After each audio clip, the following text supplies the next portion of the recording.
This is a recording of our week 1 live online meeting. And this is going to be our first meeting of the week on Tuesday, the 19th, between the 10 and 11 in the morning. We have our regular meeting also on Wednesday evening between 8 and 9 in the afternoon. When you log in to the course, you might often end up seeing a screen that looks something like this. And the main purpose of this screen is to make sure that you are at the right place. So if you are looking to join the Human Anatomy and Physiology 2 class on the series of Human A&P courses that we offer, and you're looking for the section number 1423, you are at the right place. And while you are waiting to join the session, as I said, you might often see a screen like this. And I just want to remind you that we do record these sessions. So if you are uncomfortable with your name showing up on the recording that your peers in the class might be able to access, I recommend that you simply use your first name or your initials. Also, if you do not want the video of yourself being included in the recording, it is always an option to turn off your camera from your device. As a standard practice, the college recommends that we always mute the microphones when we are not talking. So if you start hearing echo, I recommend that you check that. But usually this has not caused issues on this course on the WebEx platform. I welcome questions at any stage, so just feel free to shout out. Again, of course, making sure that your microphone is on. And give me a shout out at any time, and I'll be more than happy to answer any questions that might have came to your mind, comments, stories that you might wish to share with the rest of your class. I do take time also at the end of the session to have time for the questions, and I also monitor the chat during the session, so don't hesitate to give me a shout out there as well. I really do welcome comments, questions, clarifications, anything that you wish to share at any time during these sessions. And here is a quick overview of what I'm hoping to cover during the week 1 sessions. So I just want to quickly introduce myself, and we'll talk a little bit about these live online meetings that we have as part of this course for every week when the course is running.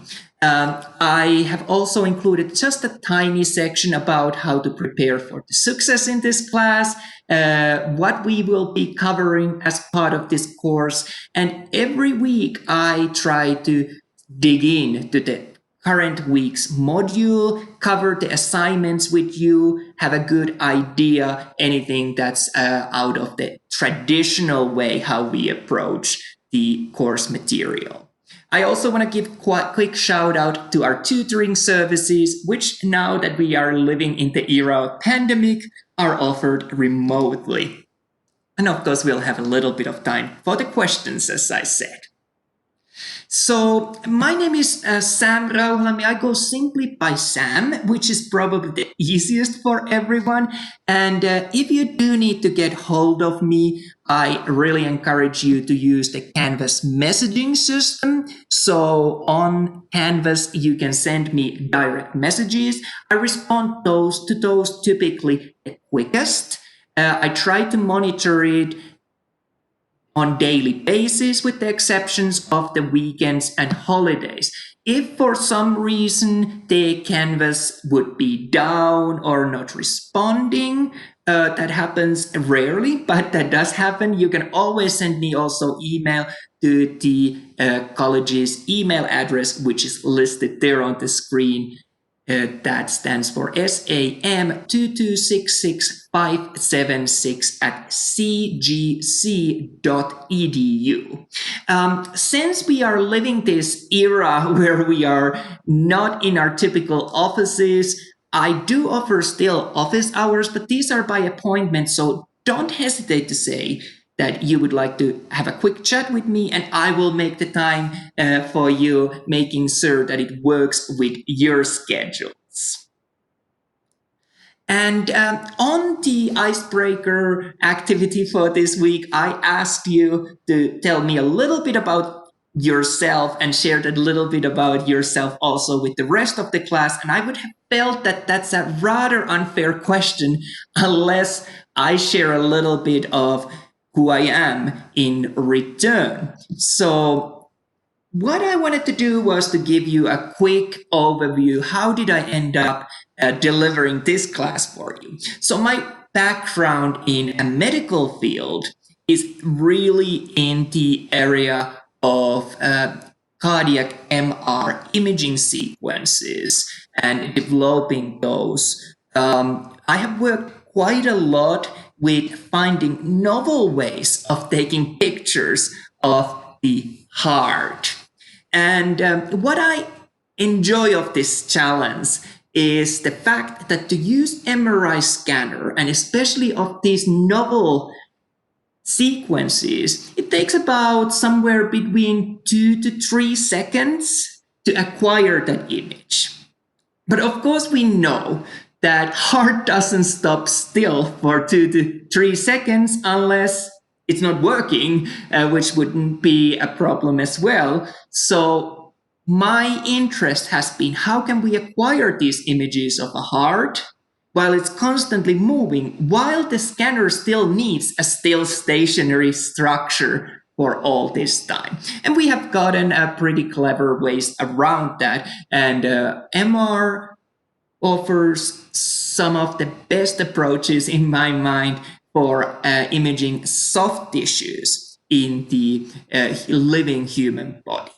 And what you can see here is a couple of novel methods, mainly T1 and T2 sequences in comparison to the traditional gadolinium enhanced imaging. And especially T1 has been something that I have spent a lot of my career focusing on. Just as an interest, this is definitely not part of the exam material. If you look at the traditional gadolinium enhanced image of the section on the short axis of the heart, here we can see the left ventricle and a right ventricle. And what you'll notice, of course, the left ventricle has a thick wall. We can see some papillary muscles also there within the left ventricular space. And you'll notice this elevated white space on the heart wall. And this is a part of the heart muscle that is dead. And what my imaging sequence work focused on was looking how much of the tissue that is not yet dead can be salvaged. So as you'll notice on this picture at the left upper corner, this bright area is larger than what we can see on the traditional imaging. And this indicates the area that will potentially die if we are not able to revascularize this part of the heart muscle. So this method allows us to evaluate how much damage has happened and how much of potentially salvageable cardiac muscle wall there is, so that we can make an educated decision of whether an interventional approach is suitable for this patient, or whether the damage that has already happened has reached the point where we cannot actually help the situation, and some sort of extensive intervention might be more dangerous for the patient. Well, we'll leave the cardiac anatomy and cardiac physiology for later, but this is just to give you an idea of what I do as a day-to-day business. But how I ended up on this field is a little bit of a different story. So, my real background, or first career, if you wish, was in the field of conservation restoration. And you can see here an example of a colleague looking at paintings, analyzing any damages on the historical painting surface, and then acting on that as needed to preserve its survival. Well, I ended up working a lot of at the excavation sites, so with findings from archaeological sites, and my specialty is actually with the organic materials from excavation sites, especially Roman foodware and so on. So all this led me to a place in my life where I was working quite a bit with archaeological human body remains. So there could be either the human body remain or objects attached to that human body remain, or the both. And at that point in my career, I realized that probably it would be useful to actually know something about human anatomy. And that's how I got dragged into the field of medical anatomy and physiology.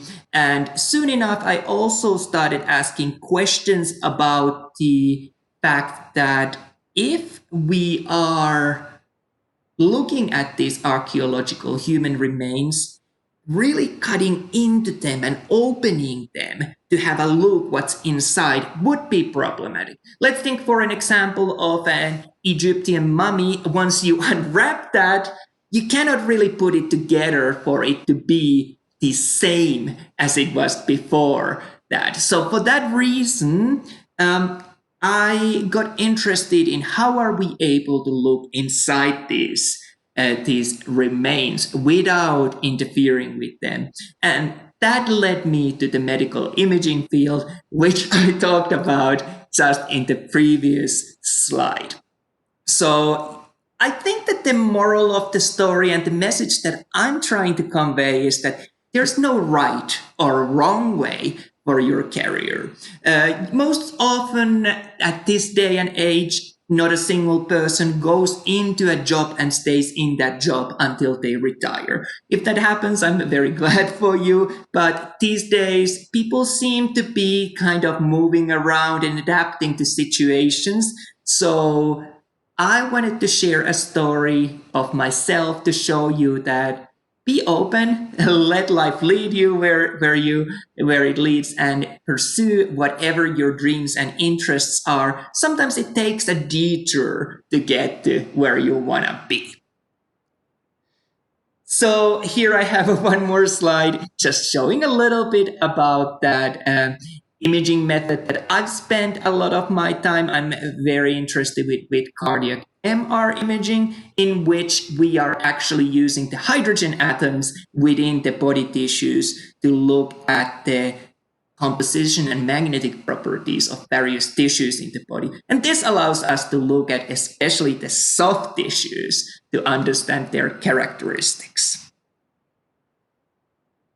So once I ended up to the medical field, I have done quite a bit of work also with other forms of medical imaging, especially with ultrasound. And my personal interest has involved a lot of the work with embryonic materials. So I'm interested of the development of humans prior to birth, and especially during the early part of the pregnancy, immediately after the fertilization. So that's something that I've spent time also outside the imaging field in a lab setting as a scientist. And I'm more than happy to open a little bit more about that at the time when we start looking at the human development towards end of this course. But as always, if you have any questions, don't hesitate to give me a shout. So now that we have had a look of a little bit how did I end up here, I have to say that this is probably one of my favorite classes to teach. And I really think that you have very good chance to now get all this information and get everything out of this class that you possibly could want. So during the icebreaker activity, I'm asking you to answer to, I believe, two of these questions. It helps me tremendously if I know what your career goals might be. This allows me to have an idea that I bring up themes that are related to that during the semester. I kind of try to bend the material towards that direction. I also have included a couple of other questions. If you would have a superpower, what would it be? Would you rather live in the ocean or moon? Or if there's anything else unique or interesting that you would be willing to share with me and rest of the class?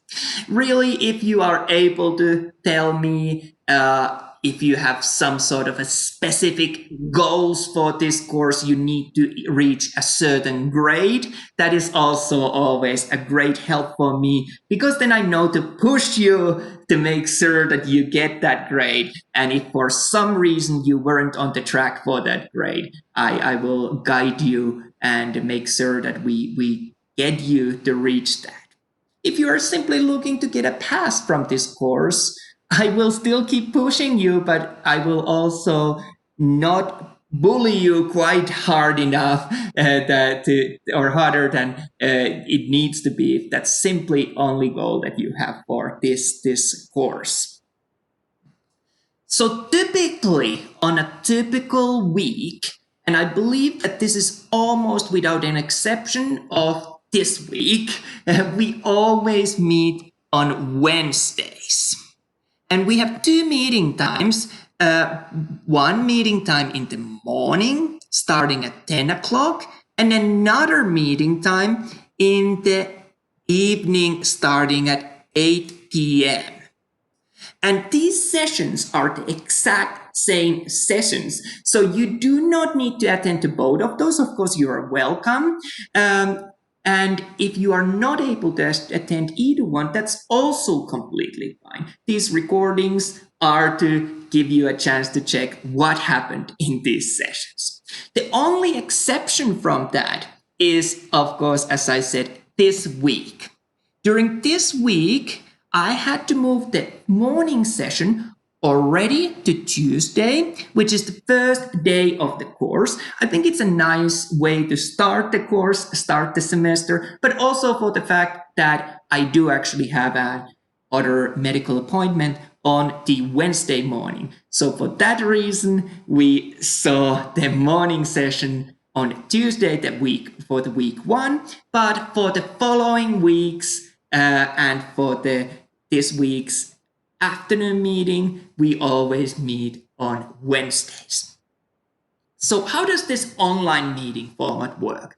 Well, if you have joined me live, you have found the Cisco WebEx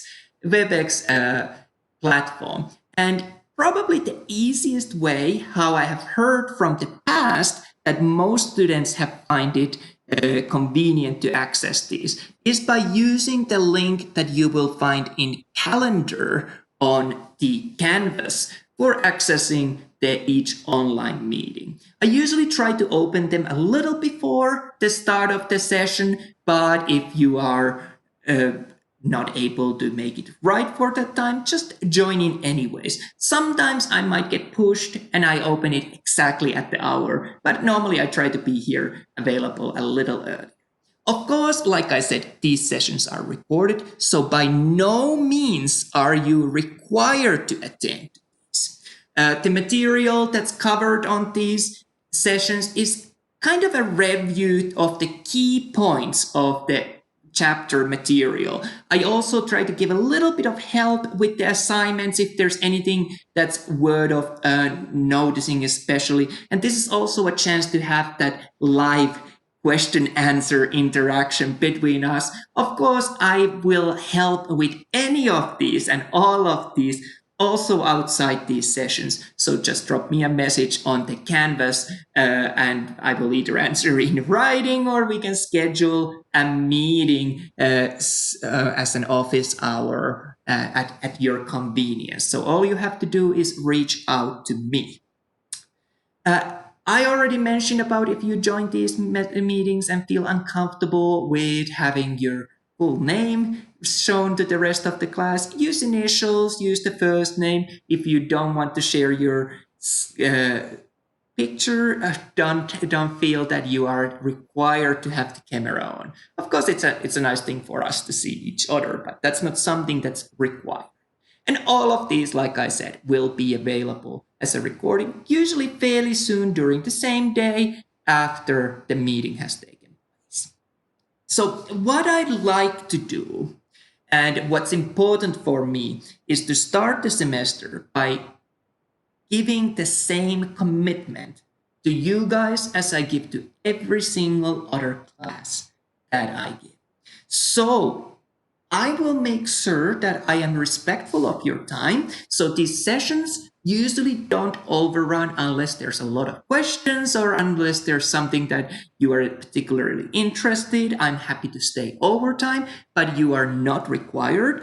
If you participate, you will get much more out of these sessions.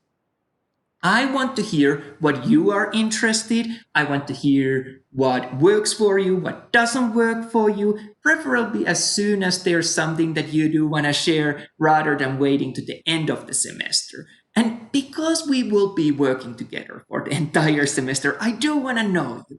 I want to know what your goals, what your interests are, and I'm sure that it makes it so much more rewarding to the rest of the class as well to get to know you and for you to get to know your peers.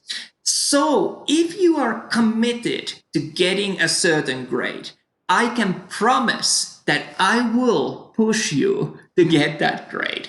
But it does require also your involvement. But if you are striving for a specific grade or learning about specific topic, you have my full commitment to make that happen. And so just let me know and we'll take it from there. So a couple of basic expectations that the college shares. I think for every course, how to succeed on this online environment. And I realized that most of you necessarily didn't embark on this trip of studying at the college thinking that you would be completing online studies. But due to the pandemic, the world has changed. So we have to adapt as well. So really, from my point of view, I get asked every now and then that what is the key to succeeding on these classes? And from my point of view, the key to succeeding on online classes is really staying on top of the work. So what you need to do is simply make sure that you get the assignments in as they are due and don't fall behind. Make sure that you are aware what assignments, what activities are worth of a lot of points. So you grab all of those points that you might possibly get. And I do offer also extra credit opportunities. So if you feel that you're falling behind from the points where you want to be, those are your chances to bring up your grade where you want it to be. So there's no secret, there's no magic to succeeding on these courses. It's simply staying on top of the workload. And for that reason, I have opened every single week's module on this course so you can have a look ahead of the time. What's going on? What sort of assignments you can expect? If you do want to do studying ahead of the time, look at the videos, look at the material, that is possible. But I will be proceeding through that material week by week, sticking to the schedule that matches with the current week that we're going. But I do want you to have that access that you see what to expect, what sort of workload, so you're not going to be surprised if something happens or changes.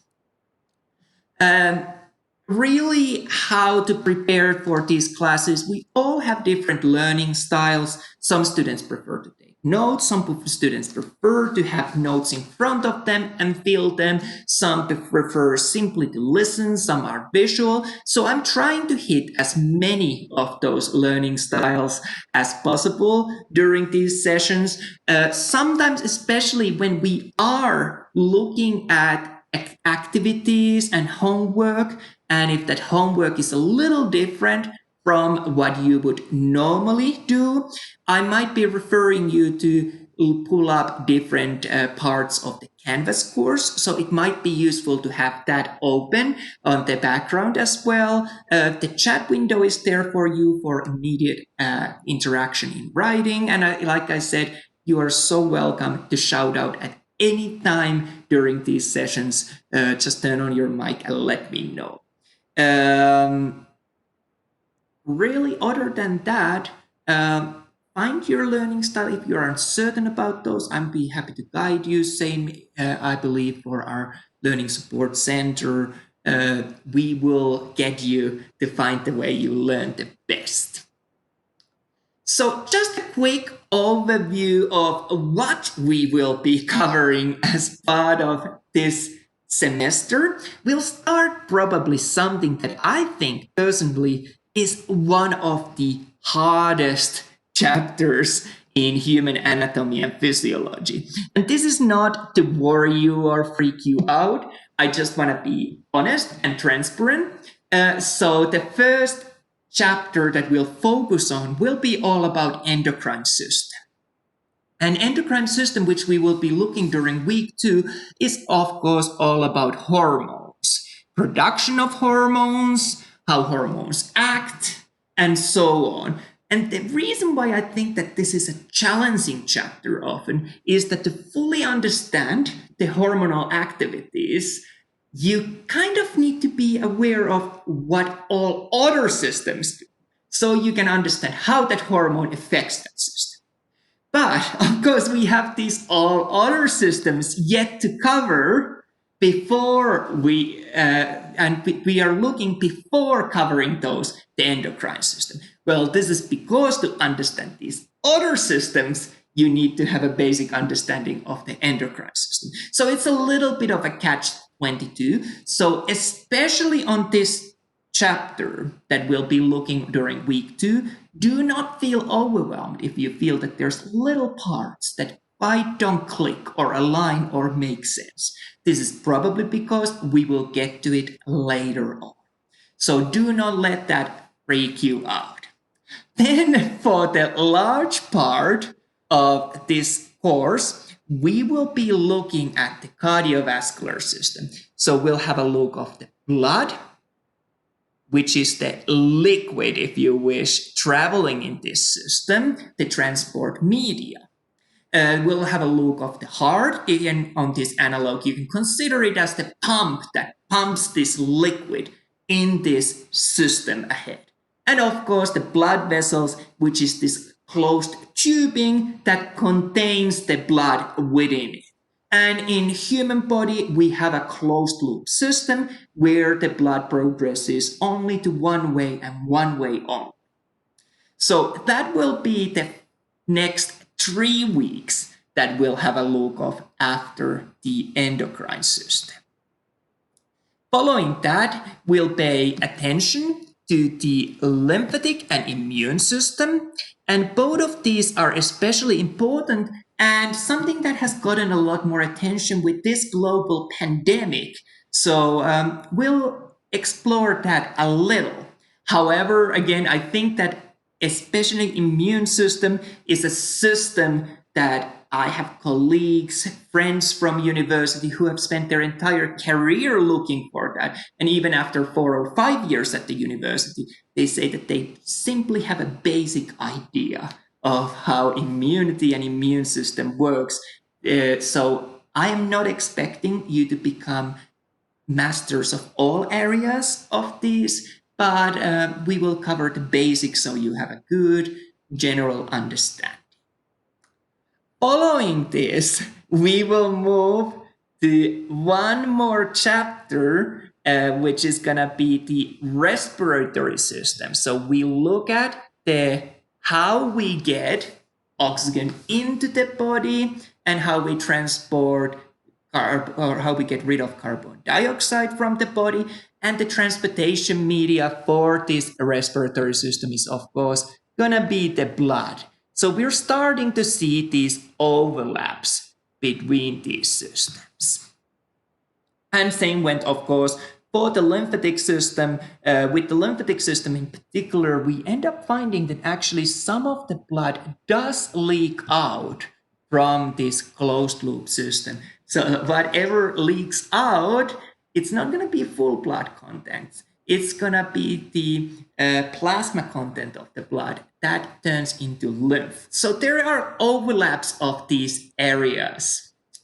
I believe that at this point, we will then have a break for the spring break. And following that, we'll return and we'll have a look of the urinary system, where our main focus will be actually on the microscopic level of the kidney, because that's where the business happens. That's the business end, if you wish.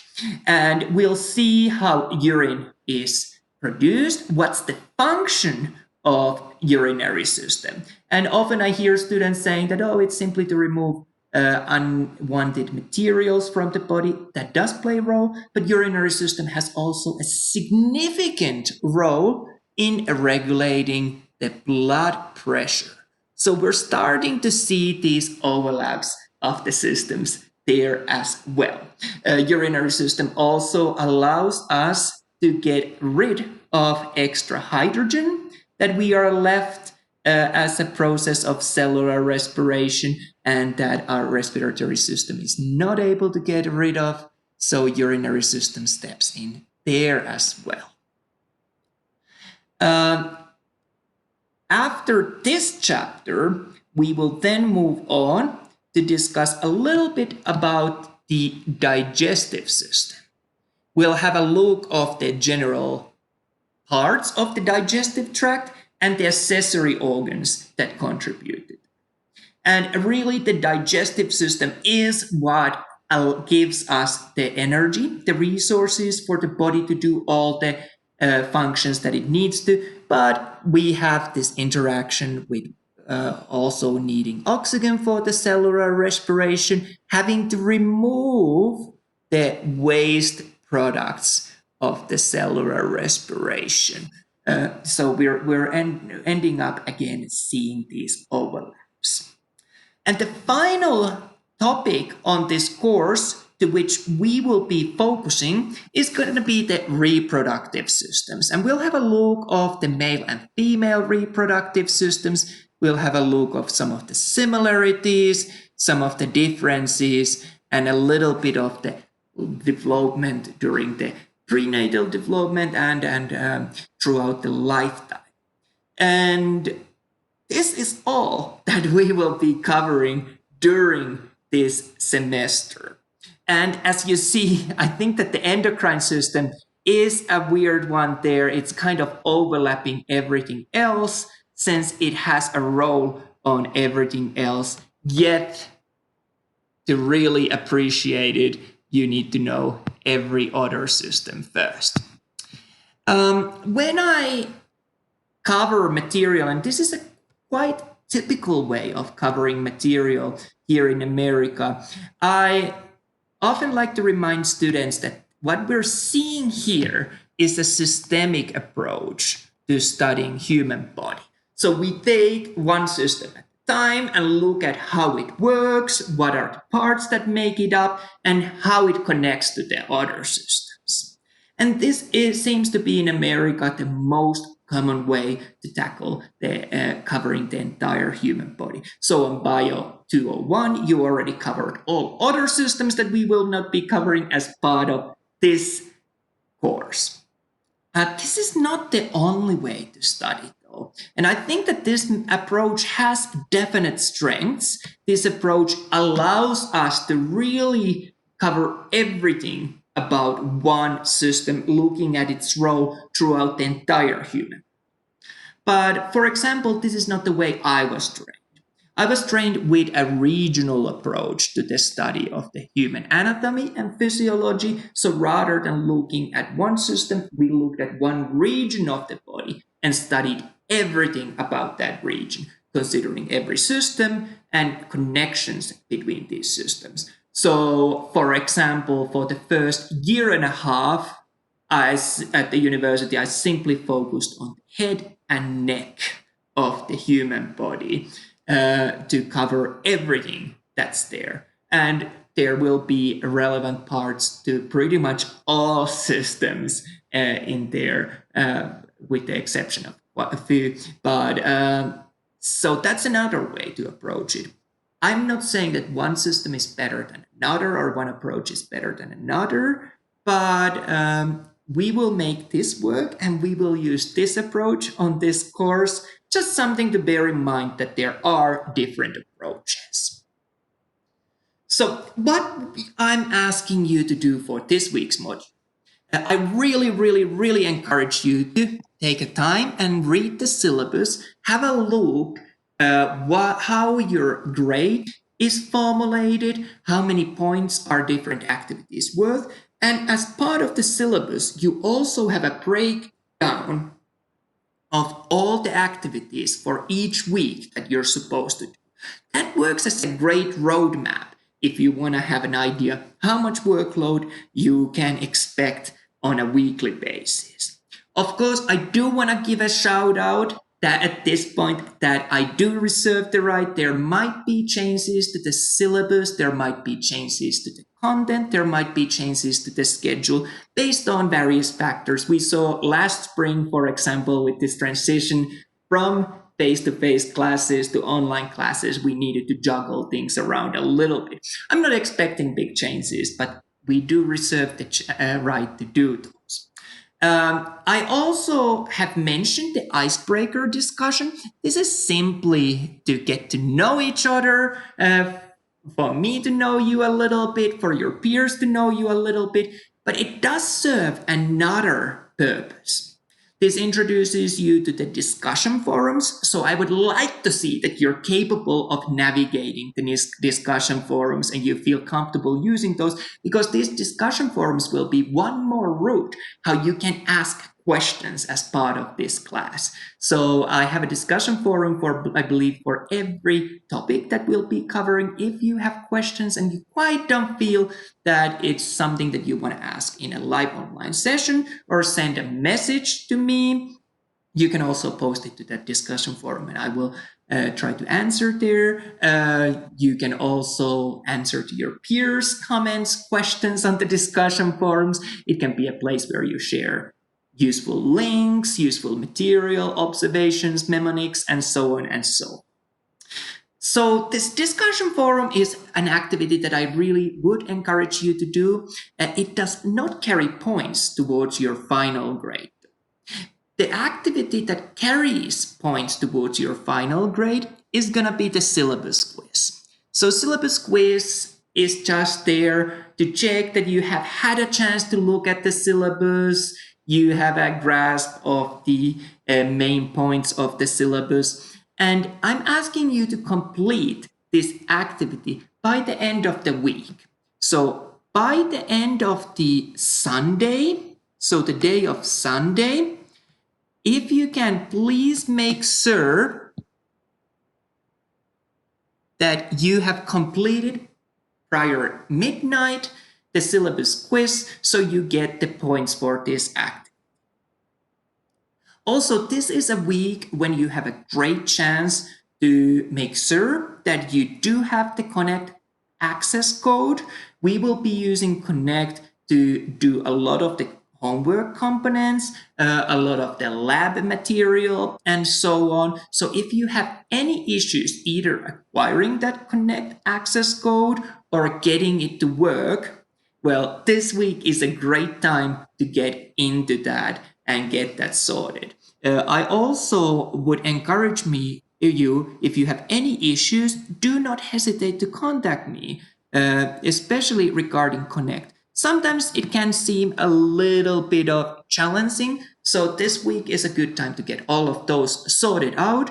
I will be available. I'm more than happy to do also screen shares. We can even do it together on the computer to get you all set up. There's also a bunch of other helpful information that has been included on this week's module that hopefully helps you to get set up for success for this course. And I wanted to take a quick moment to remind you that although we have moved as a college to an online environment due to the pandemic, it doesn't mean that you would be losing out on anything. You are gonna have all the same services, all the same experience. This is as much as possible as you would have in a face-to-face study environment. So there is also tutoring services available, and we offer the tutoring through a platform known as Cranium Cafe. So on Cranium Cafe, you can just pop in there. You do not need to have an appointment. You can actually look at different tutors that are available there at that time. They're little like cards telling you a little bit of the tutor, their expertise, and so on. And you can do that at the lobby. And once you find the tutor that you would like to work with, you can then request to go and sit on a cafe table with them. If the tutor in question is busy at that time, you can just wait at the lobby and they will join you as soon as they're available.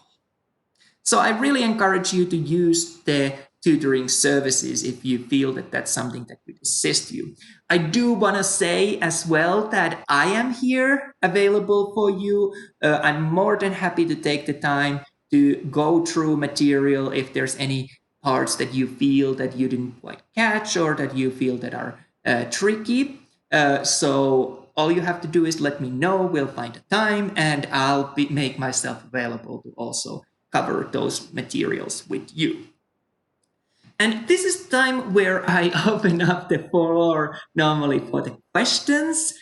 Since this is a recording and we actually are running quite well on the time and we don't have attendance at this moment, so I will just skip through this. But at any time when you have questions in the future sessions, this would be a good time to let me know of those. So if we look back what we set out to do, I think we've done pretty well. We've covered everything that I hoped for us to cover. And I hope that this first week took away some of the nerves of doing an online class and doing an online class with potentially new instructor. My goal is always your success. So I am not here to catch you out on something or throw you curveballs or questions that you weren't expecting.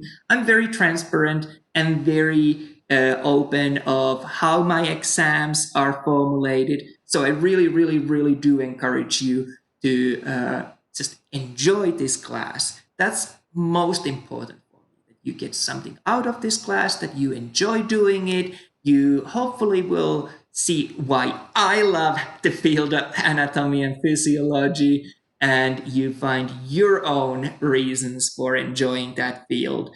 And really, just let's make it a great semester, and I look forward to working with you this semester. So that concludes our review session for the week 1 morning session.